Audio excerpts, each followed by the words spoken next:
শনিবার সকালে শাহজালাল আন্তর্জাতিক বিমানবন্দরে পৌঁছে প্রথম ফিরতি হজ ফ্লাইট। হজ পালন শেষে 419 জন যাত্রী ফেরেন প্রথম ফ্লাইটে। দেশে ফেরার পর বিমানবন্দরে বরণ করে নেওয়া হয় হাজিদের।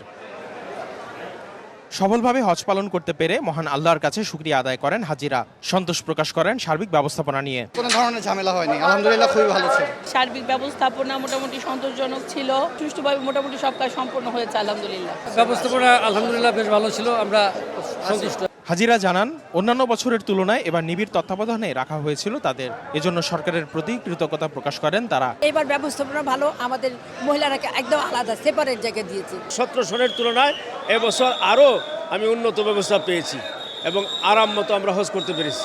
মিনা বা আরাফাতে তাদের ম্যানেজমেন্টটা এসি বলেন বা তাবু সিস্টেম আমার কাছে ভালো লেগেছে আর কি। মানে যারা আগে গেছে তারা বলেছে যে আগে অনেক কষ্ট করতে হয়েছে।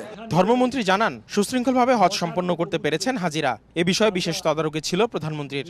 তাই আজ শুধু আমি নই, সবাই জানে সাদার আরেক নাম ফার্স্ট ওয়াশ ডিটারজেন্ট পাউডার। 3 মাসের মধ্যে একটা হজ ব্যবস্থাপনাকে সম্পূর্ণ রূপ দেওয়া, এটা জাতিকানি কথা নয়, এটা আল্লাহর রহমত, আল্লাহর দয়া। মানে প্রধানমন্ত্রী আমাকে সরাসরি নির্দেশ প্রদান করেছেন যাতে হাজিদের কোনো অসুবিধা না হয়, হজ যেন সুষ্ঠু এবং সুন্দরভাবে হয়। প্রথম দিন 13টি ফ্লাইটে 5434 জন হাজির দেশে ফেরার কথা রয়েছে। এবছর পবিত্র হজ পালনে সৌদি গেছেন ৭৯,১৬৪ জন। হজ পালন করতে গিয়ে মৃত্যু হয়েছে 31 জনের।